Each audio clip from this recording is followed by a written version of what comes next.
آج کی تازہ ترین خبروں سے آپ کو اپڈیٹ کرتے چلے کہ مولانا حافظ حمداللہ صاحب کئی دن کے علاج کے بعد آج کراچی ہسپتال سے ڈسچارج ہو چکے ہیں۔ اب ان کی طبیعت بالکل بہتر ہے اور وہ خیر و عافیت سے ہیں۔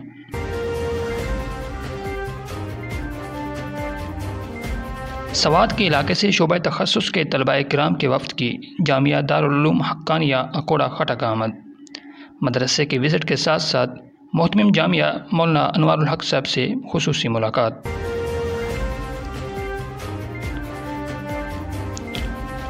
کوہاٹ کے FM 92.4 پر نعتیہ مقابلہ بعنوان شان مصطفیٰ منعقد ہوا، جس میں جامعۃ المدینہ ہری پور کے طالب علم عبد المتین اتاری نے پہلی پوزیشن حاصل کر لی۔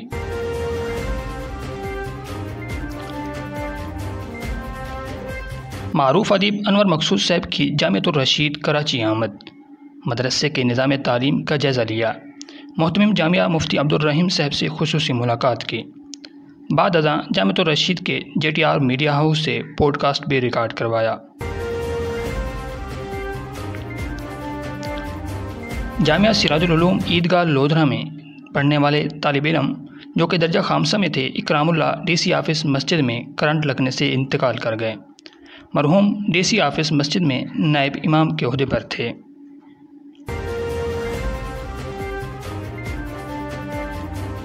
جامعہ دارالعلوم عثمانیہ چک 88 رحیم یار خان کے محتمم مولانا محمد اسحاق صاحب جو کہ جمعیت علماء اسلام پنجاب کے نائب امیر بھی تھے، انتقال کر گئے۔ آج بعد نماز عصر دارالعلوم عثمانیہ میں ان کی نماز جنازہ ادا کر دی گئی۔ آج کے لیے اتنا ہی۔ مزید معلومات اور مدارس کی تازہ ترین خبروں کے لیے جڑے رہیں مدارس نیوز کے ساتھ۔